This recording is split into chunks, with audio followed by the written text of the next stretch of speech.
Chapter सकिसकेको छ। अनि अब यसको गिभ रिजन रिजनेबल फ्याक्टका कुराहरू पनि तिमीहरू राख, आफ्नो ल्याङ्ग्वेजमा लेख। मैले एक्सप्लेन पनि गरेको छु, च्याप्टर पढाउने बेला पनि एक्सप्लेन गरेको हुन्छु, आफ्नो ल्याङ्ग्वेजमा राख। अनि त्यसै गरी यहाँ पछाडि क्वेसनहरू होला, यिनी कुराहरू इम्पोर्टेन्ट छ इक्जाम पोइन्ट अफ भ्यूका लागि। मैले भनिदिइसकेको थिएँ, क्लासमा पनि पढाइसकेको छु। अनि अब गिभ रिजनतिर जाम। गिभ रिजनमा के राखेको छ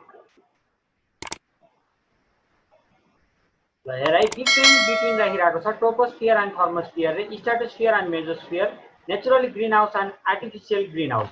नेचुरल ग्रीन हाउस भनेको हामीले त्यो अगाडि घर बनाएर ग्लासको अथवा प्लास्टिकले कभर गरेर घर बनाएर त्यहाँनिर प्लान्ट्सहरू ग्रो गर्ने बनाएको इन्भाइरोमेन्ट बनाएको थियो, त्यो नेचुरल ग्रीन हाउस हो। आर्टिफिसियल ग्रीन हाउस नेचुरल उल्टो भने है मैले त्यसलाई, त्यो आर्टिफिसियल ग्रीन हाउस हो। नेचुरल ग्रीन हाउस भनेको फेरि कस्तो भनेदेखि हाम्रो अर्थ छ, अर्थको बाहिर ओजोन लेयर छ, त्यो ओजोन लेयरको कारणले गर्दा सनबाट आएका लाइटहरू सबै यहाँ हाम्रोमा ट्र्याप भएर बसिरहेका छन्। अथवा हाम्रो अर्थको इन्भाइरोमेन्टमा ट्रोपोस्फियरमा डिफ्रेन्ट टाइप अफ ग्यासेसहरू छन्, त्यो ग्यासेसहरूको कारणले गर्दा सनबाट जब लाइट इन्टर गर्छ है, इन्टर गरेर हाम्रो अर्थमा आउँछ, ठोकेर यहीँ नै बस्छ, यहीँ एब्जर्ब हुन्छ, अनि यहाँको टेम्परेचर इन्क्रिज हुन्छ। That is called natural greenhouse है, त्यो डिस्कस गरिसकेका छ।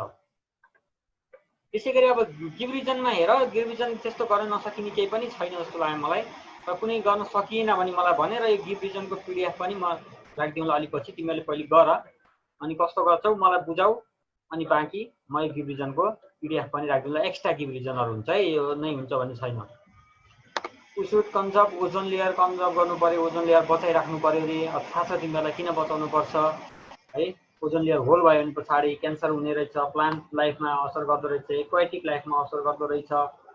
अनि HFCS should be use instead of CFCS and SCFCS, यसको बारेमा पनि डिस्कस गरिसकेका छ हामीले है। नियम लेखा यिनी त जानेकै छ, त्यस्तो केही अप्ठ्यारो छैन। तिमीहरूलाई मेनली आज गर्नुपर्ने के रहेछ त, यो क्वेसन नम्बर 3 र क्वेसन नम्बर 4 गर्नु पर्यो। तिमीहरूको बुकको गर्दा पनि हुन्छ है, तिमीहरूको बुकको पनि गर, यसमा भएका एक्स्ट्रा कुराहरू रहेछ भने पछाडि यसको गर्दा पनि हुन्छ। पिडिएफदेखि गर्न होमवर्क गर्न गाह्रो होला, बुकदेखि गर ल। अब हामी नेक्स्ट च्याप्टरमा इन्टर गर्छौँ है, द युनिभर्स है। द युनिभर्समा स्टार्ट गर्छौँ। युनिभर्स भनेको हाम्रो वरिपरि जे पनि छ, जता आकाशहरूदेखि लिएर प्लानेटहरू, ग्यालेक्सीहरू सबैको बारेमा स्टडी गर्ने ब्रान्च अफ साइन्स। लाइक एस्ट्रोनोमीतिर जान्छौँ हामी, यिनीहरूको बारेमा स्टडी गर्ने होला, एस्ट्रोनोमी हुन्छ। त्यो एस्ट्रोनोमीले के गर्छ त, यो युनिभर्सहरूको स्टडी गर्ने गर्छ। ल यसमा जाम है त हामी। द युनिभर्स इज एसेन्सियल, यो एकदमै एसेन्सियल हो र मिस्टेरियस फेनोमेना भनेको अचम्मको खालको कि कहिले नसुने जस्तो, नदेखिए जस्तो फेनोमेना हो है। यसमा चाहिँ अल द एग्रिगेट अफ है, हेरौँ है, all the aggregate of all existing things or the whole creation including all celestial bodies, heavenly bodies and all of the space is called universe है। heavenly body र त्यहाँनिर भएको सबै स्पेसलाई नै हामी के भन्छौँ त, युनिभर्स भन्छौँ। यो कुरा त पहिले नै पढिरहेकै कुरा हो है, नजानेको कुरा होइन, सबै हामीले जानिरहेको कुरा हो। The universe consists of everything that exists including the earth, the solar system, constellation, galaxy, यसको बारेमा अहिले पछि डिस्कस आउँछ, सबै आउँछ है। The solar system in the universe is like a very fine particle है। Now nobody knows the size of the limit of the universe, यो युनिभर्सको साइज र लिमिट कतिसम्म गएको छ, यसको साइज कति छ भन्ने कुरा कसैले पनि जान्न सक्दैन है। आँखाले त देख्न सक्ने कुरै भएन, र यसको साइज पनि हामीले मेजरमेन्ट गर्नै सक्दैनौँ है, इस्टिमेट पनि गर्न सक्दैनौँ भन्नु खोजेको। The sun is the nearest star to the earth, अर्थको लागि सबैभन्दा नजिकको स्टार सन हो रे, which is the main sources of energy for it है। हाम्रो अर्थको लागि मेन सोर्सेस अफ एनर्जी भनेकै सन हो, सनबाट आएको एनर्जी नै युटिलाइज भइरहेको छ। It is a medium size star out of the billion of the star that make of the universe. हाम्रो युनिभर्समा भएका बिलियन अफ स्टार मध्ये एउटा मिडियम साइज स्टार भनेको के रहेछ, मिडियम साइज स्टार सन रहेछ है त। The sun is so large that if it is a hollow ball we could place more than 1 million earth into it. यदि अर्थ चाहिँ यदि सन चाहिँ कस्तो भएको भए भनेदेखि यदि होलो स्पेस जस्तो भएको भए बाहिरतिर चाहिँ न्युक्लियर फ्युजन भइराख्ने भित्रतिर चाहिँ होलो स्फियर भनौँ न, अझ होलो स्फियर जस्तो भएको भए चाहिँ के हुने रहेछ भनेदेखि 1.3 मिलियन वाला अर्थहरूलाई लगेर त्यो भित्र लगेर प्लेस गर्न सक्छौँ हामी भनेको है। त्यति ठुलो छ भनेको है। 1.3 मिलियन वटा अर्थलाई लगेर सन भित्र लगेर राख्न सक्छौँ हामी भन्न खोजेको है। त्यसै गरी नेक्स्ट वान इज ग्यालेक्सिज। अब ग्यालेक्सीमा जाउँ हामी। Star are the main constituent of the universe है, and their distribution in the universe is not uniform. Somewhere their density is high and somewhere it is low.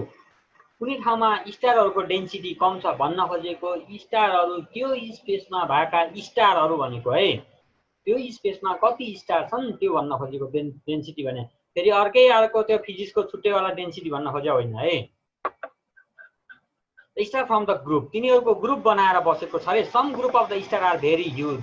कुनै ग्रुपहरू तिनी स्टारहरूको group चाहिँ एकदमै ह्युज छ, एकदमै धेरै छ। कुनै अलिक थोरैवालाको ग्रुप पनि छ। Some such group have about 5 × 10⁻11 star ए 5 × 10⁻11 स्टार भएको ग्रुप सारे। Such enormous system of star cluster, nebula, dust and gas all held together by gravity are called a galaxy. त्यो ग्यालेक्सी भनेको चाहिँ के रहेछ भनेदेखि 5 × 10⁻11 वटा स्टार, अनि त्यसै गरी स्टार क्लस्टरहरू, अनि नेबुलाहरू, त्यसपछि डस्ट र ग्यासहरू, तिनीहरू सबैलाई हेल गरेर तिनीहरूलाई सबैलाई जम्मा गरेर है, तिनी सबैलाई जम्मा गरेर तिनीहरूलाई के भन्दा रहेछौँ हामी ग्यालेक्सी भन्दा रहेछौँ। त्यो ग्राभिटीले के गर्दो रहेछ, हेल गर्दो रहेछ, तान्दो रहेछ। हामी फर्स्ट च्याप्टरमा पढ्या वाला ग्राभिटीले तानेर तिनीहरूलाई ग्यालेक्सी बनाउँदो रहेछ है। There are about 10⁻12 galaxy in the universe. हाम्रो टोटल युनिभर्समा 10⁻12 वटा ग्यालेक्सी छन्। 10⁻12 वटा ग्यालेक्सीमा के रहेछन् त, एउटा ग्यालेक्सीमा 5 × 10⁻11 वटा स्टार हुँदो रहेछन्। यो सोध्छ इक्जाममा है। जम्मा जम्मी यो ट्रिकवाला क्वेसनहरू जस्तो तिम्रो इन्ट्रान्स इक्जामहरू यिनीहरूमा के सोध्छ, कतिवटा ग्यालेक्सी छन् युनिभर्समा, त्यसै गरी एउटा ग्यालेक्सीमा कतिवटासम्म एभरेजमा स्टारहरू हुन्छन्, त्यो कुराहरू सोध्छ है। एक्ज्याक्टली यति नै हुन्छन् भन्ने चाहिँ छैन है, थोरै पनि हुन्छन् धेरै पनि हुन्छन्, अघि नै हामीले पढिसक्यौँ हामी। ल त्यति कुरा भयो। The milky way is the one of such galaxy in which our solar system like. हाम्रो सोलर सिस्टम भएको ग्यालेक्सीलाई मिल्की वे ग्यालेक्सी भन्छन्। यो कुरा सबैले जान्नुपर्छ है, इक्जाममा सोध्छ कुन ग्यालेक्सीमा छौँ हामी जान्नु पर्यो नि है। मिल्की वे ग्यालेक्सी हाम्रो ग्यालेक्सीको नाम हो। अर्को कुरा पोइन्ट सोध्ने point, the closest galaxy to the milky way galaxy is Andromeda galaxy है। एन्ड्रोमिडा ग्यालेक्सी पनि हाम्रो ग्यालेक्सीको सबैभन्दा नजिकको ग्यालेक्सी हो, which is about 20 lakh light year away from it है। हाम्रो ग्यालेक्सीबाट 20 लाख लाइट इयर टाढा रहेछ एन्ड्रोमिडा ग्यालेक्सी। अब यो लाइट इयर आउने बित्तिकै मैले 9 क्लासमा तिमीहरूलाई पढाइसकेको छु, यो सबै डिटेलमा पढाएको छु। 1 लाइट इयर भनेको कति हुन्छ है, 1 पार्सेक भनेको कति हुन्छ, सबै कुरा डिटेलमा पढाइसकेको छु।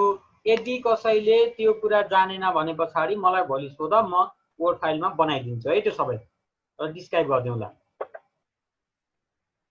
1 लाइट इयरमा कति मिटर हुन्छ, कति किलोमिटर हुन्छ, त्यो सबै कुरा धेरै छ है त्यहाँ पोइन्टहरू। 9 क्लासमा पढाएको छु मैले, नोट छ भने नोट हेर्ने गर। All the star and constellation of the galaxy revolve around the imaginary center point of the galaxy called galactic center or nucleus. के गर्दो रहेछ भनेदेखि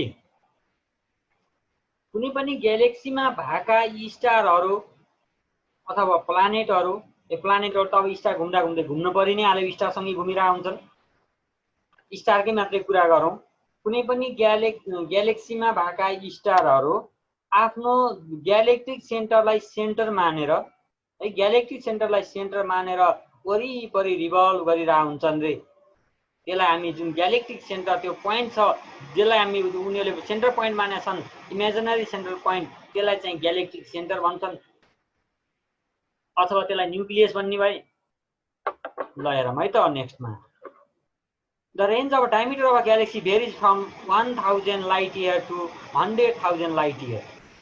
है डायमिटर अफ द ग्यालेक्सीको कुरा गरेको छ है डायमिटर अफ द ग्यालेक्सी चाहिँ 1000 लाइट इयरदेखि लिएर 100,000 लाइट इयरसम्म भेरी गर्दो रहेछ यति हुँदो रहेछ भनेको ग्यालेक्सी सेन्टरबाट ग्यालेक्सीको डायमिटर है scientist can measure the distance between galaxies on the basis of the study of rays like infrared, radio wave, ultraviolet rays, visible rays, and X-ray emitted by them. They believe that the universe is expanding. अब यो कुरा अलिकति रमाइलो कुरा सोध्यो भनेर हाम्रो universe expanding भइरहेको छ रे है हाम्रो युनिभर्स एक्सपान्डिङ भइरहेको छ रे अब एक्सपान्डिङ भइरहेको छ भन्ने कुरा एउटा त हबल्स भन्ने साइन्टिस्टले भने हो मैले भने हैन है हबल्स भन्ने साइन्टिस्टले भने हो है हाम्रो ग्यालेक्सी हरेक ग्यालेक्सीमा त्यसको प्रमाण के छ त्यो कुरा हेर्दै जाम है यहाँनिर लेखेको कुरा त्यही हो यिनीहरुको इन्फ्रारेड रेडिएसन हेर्दाखेरि है इन्फ्रारेड रेडिएसन हेरेछन् त्यसैगरी रेडियो वेव्सहरु हेरेछन् अनि अल्ट्राभायोलेट रेजहरु जस्तो एउटा प्लानेटबाट अर्को प्लानेटमा अल्ट्राभायोलेट रेजहरु सनबाट आएका अल्ट्राभायोलेट रेजहरु है अनि भिजिबल रेहरु अनि X ray emitted by them यिनीहरुले इमिट गरिरहेका हुन्छन् त्यसलाई हेर्ने बेलामा युनिभर्स एक्सपान्डिङ भएको जस्तो देखिन्छ अथवा मुनमा गएर अर्थलाई हेर्यो भने पछाडी मुनबाट अर्थ टाढा टाढा भागिरहेको जस्तो देखिन्छ है मुनमा गएर अर्थलाई हेर्यो भने पछाडी अर्थ चाहिँ मुनबाट एकदमै टाढा भागिरहेको जस्तो देखिन्छ रे के त्यही भावनाले के भएको छ त सबै प्लानेटहरु भागिरहेछन् टाढा टाढा भागिरहेछन् भने त के होला युनिभर्स त एक्सपान्ड भइरहेछ युनिभर्स अझ पछि ठुलो ठुलो ठुलो हुँदै हुँदै गइरहेको छ रे युनिभर्स त्यस्ता कुराहरु भयो है एक्सपान्डिङ टु इच अदर अनि यसको अर्को पोइन्ट के हुन्छ भन्देखि जुन बिग ब्याङ थ्योरी भन्दा मैले अस्ति नै पढाएको थिएँ यदि बिग ब्याङ थ्योरीलाई हामीले रियल मान्ने हो भने पछाडी it's given to explain the origin of the universe and galaxy origin of the universe र ग्यालेक्सीको लागि एउटा पोइन्ट मात्रै छ के यो बिग ब्याङलाई हामीले मान्नु पर्ने पोइन्ट है यसले के भनेछ भन्देखि अकर्डिङ टु इट यो मैले पहिले पनि पढाएको थिएँ the inter matter of the universe was accumulated in the form of a fireball in the past fireball भनेको एउटा सेन्टर पोइन्ट भनेको है यतिनेर एउटा सेन्टर पोइन्ट यस्तै थियो सुरुमा केही थिएन युनिभर्स र यो भन्दा नि सानो पोइन्ट थियो एउटा डट पोइन्ट थियो रे अनि त्यस पछाडी यो एक्सप्लोडेड भयो when the fireball is exploded अनि star and galaxy and all the constituent of the universe were formed है त्यसरी सबै कुराहरु बन्दै बन्दै गयो भन्दा बिग ब्याङ थ्योरीले भन्यो अरे सुरुमा है अनि त्यसरी बन्यो भने पछाडी त के भयो यो पोइन्ट ब्रेकडाउन भएर अथवा एक्सप्लोडेड भएर छरिएर युनिभर्स बन्यो भने सुरुमा त पोइन्ट के थियो सानो थियो नि तर यो सुरुमा यतिनेरसम्म गयो होला अलि पछि यति टाढा गयो होला अलि पछि यति टाढा गयो होला हो त्यही हो अनि हबलले के प्रुभ गर्यो भने पछाडी यो एक्स रेडिएसनहरु एक्स रे इमिटेड अनि अल्ट्राभायोलेट रेजहरु रेडियो वेव्सहरु यिनीहरु टाढा टाढाबाट आइरहेको जस्तो देखिन्छ झन् पछि हेर्दा झन् धेरै टाढाबाट आएको जस्तो देखियो त्यो त प्र्याक्टिकल प्रुफ भयो त्यसले गर्दाखेरि के भयो भन्देखि युनिभर्स त टाढा टाढा गइरहेको छ टाढा टाढा भागिरहेको छ हाम्रो अर्थबाट हेर्यौं भनेपछि मुन टाढा टाढा गएको जस्तो देखिन्छ हाम्रो ग्यालेक्सीमा बसेर अर्को ग्यालेक्सीलाई हेर्यौं एन्ड्रोमेडा ग्यालेक्सीलाई हेर्यौं भनेपछि त्यो पनि टाढा टाढा भागे जस्तो देखिन्छ है एउटा ग्यालेक्सीमा बसेर अर्को ग्यालेक्सीमा हेर्यो भने पछाडी टाढा टाढा गएको जस्तो देखिने रहेछ हो त्यसलाई चाहिँ युनिभर्स इज एक्सपान्डिङ भनेको है युनिभर्स इज एक्सपान्डिङ भनेको त्यो हो यो युनिभर्स इज एक्सपान्डिङको पोइन्टले गर्दा हामीले बिग ब्याङ थ्योरीलाई मान्नु पर्या छ नत्र भने एउटा पोइन्ट फुटेर यत्रो युनिभर्स बन्यो भने कसैले मान्थ्यो कि पोसिबलै थिएन हैन तर के गर्नु यो पोइन्टले हबल्सले प्रुभ गरेको कारणले गर्दा हामीले यो कुरालाई मान्नु परिरहेको छ ल on the basis of their shape त्यो ग्यालेक्सीका सेप अनुसार सेप साइज अनुसार galaxies can be classified into irregular galaxy spiral galaxy and oval galaxy यो इम्पोर्टेन्ट कुरा छ है ग्यालेक्सीमा तीनवटा टाइपका ग्यालेक्सीहरु छन् रे एउटा इरेगुलर ग्यालेक्सी अर्को स्पाइरल ग्यालेक्सी अर्को ओभल ग्यालेक्सी त्यो एक एकवटा एक्जाम्पल याद गर्नुपर्छ र त्यो कस्तो हुन्छ त्यो कुरा याद गर्नुपर्छ अरु कुरा त्यही थाहा भएन मलाई है ल this galaxies have star in a random device by pattern यो कस्तो हुन्छ अरे भनेदेखि यसमा भएका ग्यालेक्सीहरू ऱ्यान्डमली भइरहेको हुन्छन्, स्टारहरू ऱ्यान्डमली बसिरहेको हुन्छन्। हेर न, योमा ऱ्यान्डमली बसिरहेको छन्, कुनै यसमा प्याटर्नै छैन। एउटा स्टार यहाँनिर छ, एउटा स्टार यहाँनिर छ, यहाँनिर अर्को स्टार छ भनेपछि त ऱ्यान्डमली बसिरहेका छन्।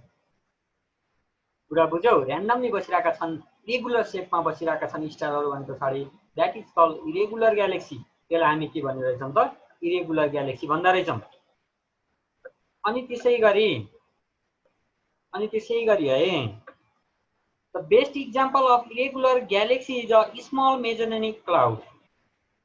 स्मल मेजोलेनिक क्लाउड है, यो स्मल मेजोलेनिक क्लाउड भन्ने सानो छ, यो धेरै छैन, यसको टेम्परेचर पनि एकदम लेस छ, यसमा स्टार फर्मेसन हुने प्रोबेबिलिटी पनि कम छ यसमा, यसको स्पेसमा है।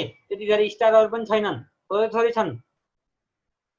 अनि अर्को बेटर इक्जाम्पल यहाँ बुकमा लेखेको रहन्छ, कपीमा टिप यहाँनिर स्मलको ठाउँमा लार्ज लेख, अरू बाँकी सबै कुरा सेम है। लार्ज मेजोलेनिक क्लाउड पनि के हो? यो इरेगुलर ग्यालेक्सी नै हो।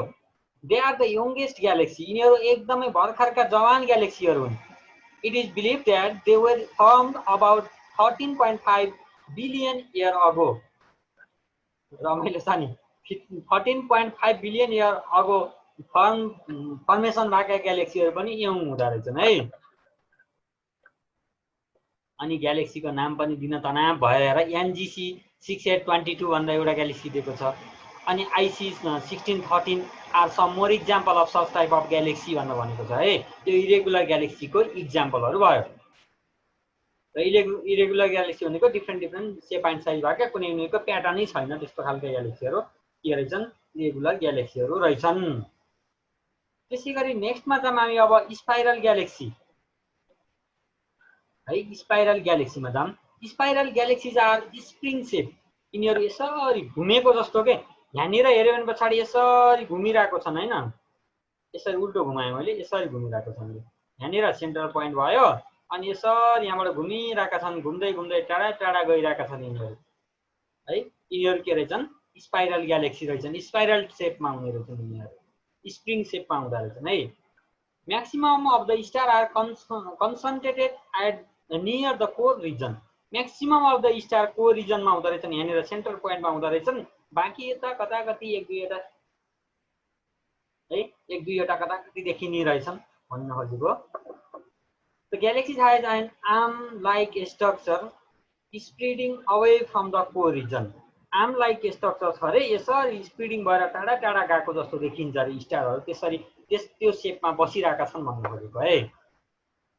concentration of the star less in the arm region, त्यो आर्म रिजनमा के रहेछ? बाहिरका यतातिरका रिजनमा कन्सन्ट्रेसन अफ स्टार चाहिँ के रहेछन्? कम रहेछन् भनेको स्टारहरू थोरै थोरै रहेछन्। The galaxies are made of medium age star, यसमा चाहिँ मिडियम एज वाला स्टार रहेछन्।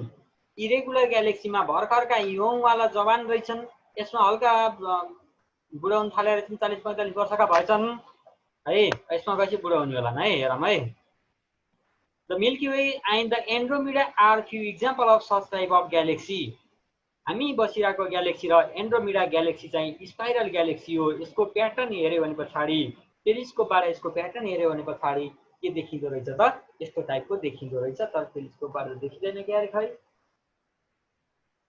रातिमा आकाशमा टल्किरहेका हुन्छन् नि त ताराहरू, त्यो ताराहरूलाई हामी चाहिँ स्टार भन्छौँ है। स्टारहरू टल्किरहेका हुन्छन्, तिनीहरूको आफ्नो लाइट हुन्छ, लाइट भएको हुनाले स्टार बनिन्।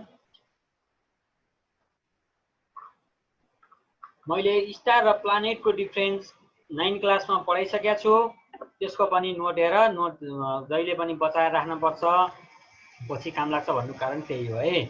The milky way and the Andromeda are the few example of such type of galaxy है। एन्ड्रोमेडा ग्यालेक्सी र मिल्की वे ग्यालेक्सी यो स्पाइरल ग्यालेक्सीको इक्जाम्पलहरू हुन्। त्यसै गरी next one is elliptical galaxy, ellipse जस्तो के है। इलिप्स जस्तो भनेको इलिप्स त थाहा छ नि, मैले पहिला पनि 9 क्लासमा पढाए जस्तो लाग्छ। यसरी यस्तै आउने अनि यसरी यता जाने होला, लाइक इलिप्स भन्छन् है।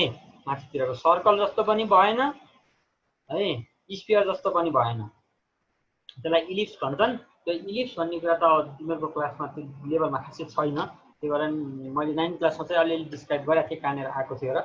इलिप्टिकल ग्यालेक्सी आर रफली एक सेपको हुन्छन् है। found largely in galaxy cluster. They contain older star of low mass. यसमा ओल्ड पुराना बुढा हुन थालेका स्टारहरू हुन्छन् रे है, मास पनि कम हुन्छ यिनीहरूको, यिनी स्टारहरूको। They are very few new star, यसमा थोरै मात्रै नयाँ स्टारहरू छन्। मेसियर 87 अनि फर्नाक्स एन्ड पेटर भनौँ Sculptor are some example of this type of galaxy. यसमा मेसनर भन्ने मेसियर 87 भन्ने सोधिरहेको छ, अनि फर्नाक्स भन्ने सोधिरहेको छ है, फर्नाक्स भनौँ, फर्नाक्स पनि सोधिरहेको छ। यो स्कुलपेटर भन्ने यो कसै सोधेको छैन इक्जाममा। यो इक्जाममा इक्जाम्पलहरू लेख्न सोध्छ है, इलेक्ट्रिकल ग्यालेक्सीको इक्जाम्पल लेख भन्छ, अथवा यो ग्यालेक्सीको नाम दिन्छ अनि त्यसपछि यो कुन टाइपको ग्यालेक्सी हो भनेर सोध्छ। यो क्वेसन कलेक्सनहरू गर्ने बेला थाहा भइहाल्छ पछि है त। ल इलिप्टिकल ग्यालेक्सी भनेको त्यही नै रहेछ, यसमा न्यू स्टारहरू खासै रहन्छन्, बुढा स्टारहरू रहेछन्। यसमा चाहिँ के रहेछ,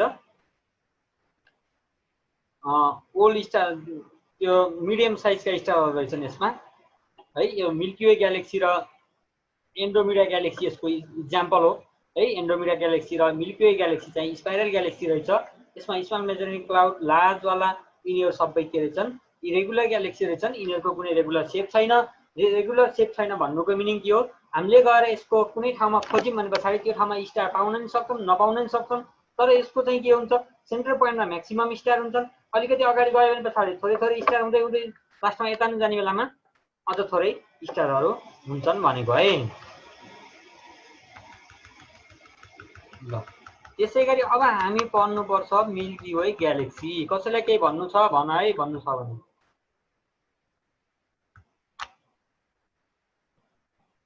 अब चाहिँ मिल्की वे ग्यालेक्सी हामी बसिरहेको ग्यालेक्सी है त। Milky way is a spiral galaxy consisting of 100,000 million of star. यो भनेको 10⁻11 अफ स्टार भनेको है। 100,000 मिलियन स्टार भनेको 10/11 अफ स्टार भन्छ, 10⁻11 स्टार होला, त्यतिवटा स्टारहरू छन् भनेको। Our solar system is located in one of the milky way 3 spiral arm. यो मिल्की वे को 3 वटा थर्ड वाला अथवा 3 स्पाइरल आर्ममा यो लोकेटेड छ है। Located one of the milky Way of the आर्ममा। It is about 2.5 into 10⁴ light year away from the galactic center. Galactic सेन्टरबाट 2.5 into 10⁴ light year टाढा छ अरे हाम्रो सोलर सिस्टम है। हाम्रो सोलर सिस्टमको कुरा गरेको छु है मैले। अनि त्यसै गरी the solar system rotated around the galactic centre in the same way as the planet rotate around the sun. सनको वरिपरि जसरी प्लानेटहरू रोटेट गरिरहेका छन् त्यसै नै गरी ग्यालेक्टिक सेन्टरको वरिपरि यो सन पनि रोटेट गरिरहेछ। अब यसलाई रोटेट गर्न के हुन्छ हेरौँ है त। इट इज अबाउट यति लाइट इयर टाढा भइहाल्यो हाम्रो सोलर सिस्टम, त्यो कुरा भइहाल्यो। One revolution of the solar system around the milky way nucleus अथवा मिल्की वे ग्यालेक्सीको ग्यालेक्टिक सेन्टरलाई सेन्टर मानेर हाम्रो सोलर सिस्टमले रिभल्भ गर्नलाई 2.5 into 10⁸ इयर लगाउँछ। यो ड्युरेसनलाई कस्मिक इयर भन्छन् है, 1 कस्मिक इयर भन्छन्। Some astronomer believe that the centre of the galactic centre is the black hole. त्यहाँनिर ब्ल्याक होल छ रे। ब्ल्याक होल भन्ने बित्तिकै के हो यो भनेदेखि यस्तो खालको स्पेस है, यस्तो खालको स्पेस जहाँनिर डेन्सिटी एकदमै धेरै छ, सोचेभन्दा पनि धेरै डेन्सिटी छ, सोचेभन्दा धेरै पनि ग्राभिटी छ, ताकि लाइट गएर त्यहाँनिर ठोकियो भने पछाडि रिटर्न ब्याक भएर आउन पनि सक्दैन क्या। त्यत्रो स्पिडमा भएको लाइट गएर ठोकियो भनेपछि रिटर्न ब्याक भएर आउन पनि सक्दैन, त्यही नै क्याच गरेर राखिदिन्छ। त्यही भएको कारणले गर्दा ब्ल्याक देखिन्छ। त्यो एउटा स्पेस हो, केही पनि होइन। ब्ल्याक होल भनेको एउटा स्पेस हो है। ब्ल्याक होल भनेको एउटा स्पेस हो जहाँनिर लाइट गएर ठोकियो भने पनि रिटर्न ब्याक भएर आउन सक्दैन, जसको ग्राभिटी एकदम हाई हुन्छ अनि त्यसै गरी डेन्सिटी हाई हुन्छ। The black hole is a very massive dead star that has extreme gravitational force. Due to it the black hole can trap the light passing through it and it is invisible. Light reflect नै गर्न सक्दैन, त्यो भावनाले यो के हुने रहेछ त, इन्भिजिबलदेखि भिजिबल हुँदैन, यो इन्भिजिबल हुन्छ भनेको।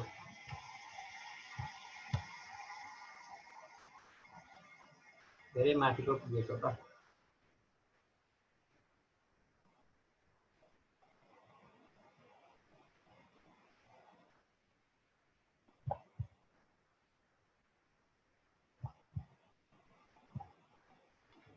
ल लाइट इन्भिजिबल हुन्छ भन्ने कुरा गऱ्यौँ है त, हामीले यहाँसम्मको कुरा गऱ्यौँ।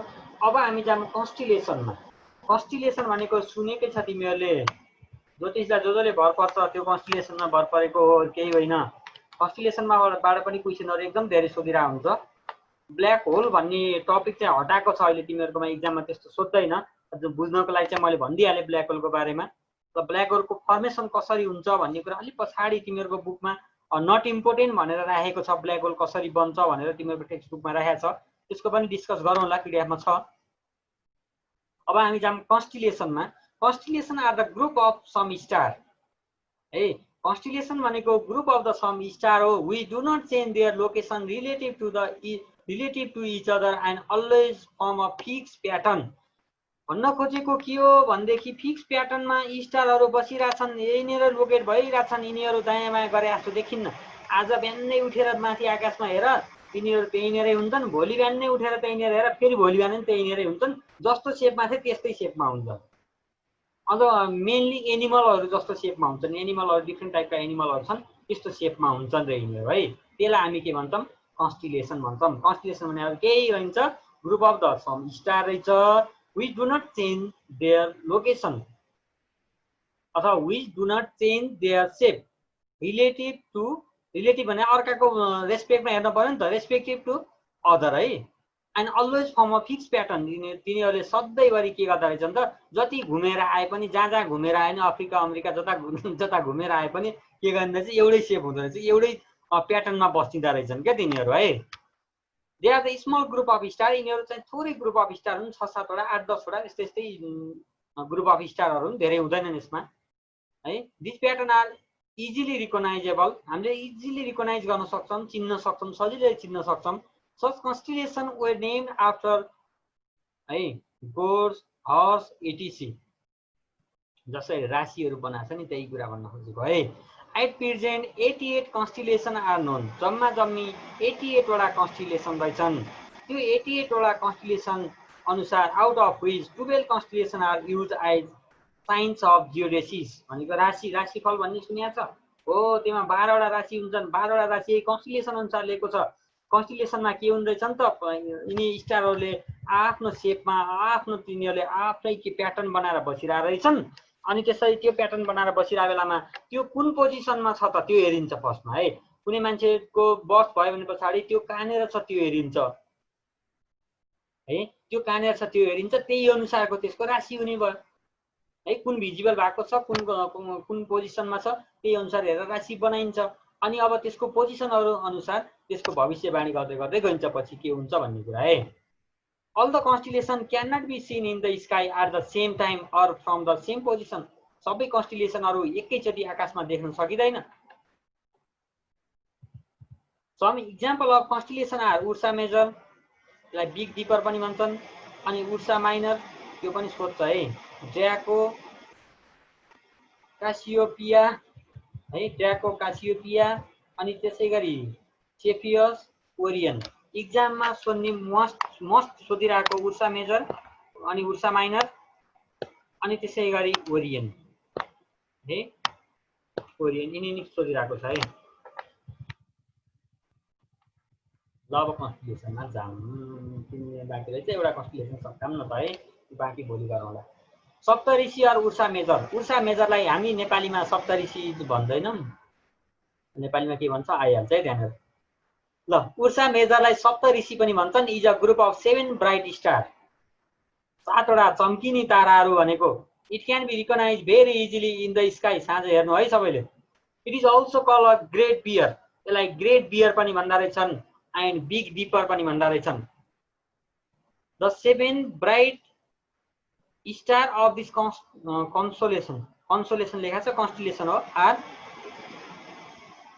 दुबी, मिराक, यिनीहरूको नाम दिएको है, यिनी स्टारहरूको नाम दिएको है। मिराक अनि त्यसै गरी फिग्डा, मिराक, यस्तै अल्काइड, अलगैदा इनिन माफियाहरू पनि आउँछ कि क्या यस्तो सेपमा देखिन्छ भनेको है। यो सेप चाहिँ जान्नुपर्छ तिमीहरूले। यहाँनिर एउटा स्टार छ, यहाँनिर अर्को स्टार छ, यहाँनिर अर्को स्टार छ। यो फिगर तिमीहरूले कपीमा ड्र गर्नु अनि यहाँनिर यहाँनिर यहाँनिर यहाँनिर यस्तै सेपमा बसिरहेका हुन्छन् यिनी स्टारहरू जहिले पनि। ल the constellation is identified by its question mark shape. यसलाई क्वेसन मार्क सेप जस्तो भयो र त क्वेसन मार्क जस्तो भयो भयो यसरी आयो यसरी आयो अनि यसरी यहाँनिर डट लगाइदियो भने क्वेसन मार्क भयो नि हैन। क्वेसन मार्क जस्तो सेप भयो है। This constellation can be seen easily and clearly in April in the northern part of the sky at night. भयो नि अब अप्रिलमा मात्रै देखिँदो रहेछ, त्यो पनि नर्थर्न पार्ट अफ द स्काईमा है। नर्थर्न हेमिस्फियरबाट देखिँदो रहेछ। नर्थर्न हेमिस्फियरमा जानु पर्यो। त्यो त देखियो नर्थर्न हेमिस्फियरतिर देखिने भयो भन्नु खोजेको। रातिमा कहिले देखिन्छ यो इम्पोर्टेन्ट छ है। यसमा भएको कुरा म भन्नुहुन्छ है। यसमा इम्पोर्टेन्ट यो कतिवटा मिलेर बनेको छ, यसको सेप कस्तो छ, कतिवटा स्टार मिलेर बनेको छ, यसको सेप कस्तो छ, अनि त्यसैगरी यो कहिले देखिन्छ, कहाँ देखिन्छ, त्यो कुरा इम्पोर्टेन्ट हुन्छ है। पोइन्ट वाइज तिमीले त्यसै राख अनि फिगर पनि इम्पोर्टेन्ट छ। The Dubhe and Mirak are always found in a straight line connecting the polaries. यो दुबी र मिराक भनेको छ नि जुन, यो दुबी र मिराक चाहिँ अलवेज फाउन्ड इन स्ट्रेट लाइनमा पाउँछ कि यहाँनिर सिधा पाउँछ। यहाँनिर बाङमा बनाइदिएको रहेछ फिगरमा, सिधा यसरी पाउँछ अरे क्या। म भोलि फिगरमा स्लाइडमा पनि देखाउँला ल। Merak are always found in straight line connecting the Polaris. Polar connect गरिरहेको छ नि त यसले। यहाँनिर सिधा स्ट्रेट हेऱ्यो भने पछाडि यसलाई कनेक्ट गरेर दुबी र मिराक पाइरहेको छ भनेको। ल अब उर्सा माइनर र स्मल डिपरको बारेमा हामी फेरि अर्को क्लासमा डिस्कस गर्नेछौँ।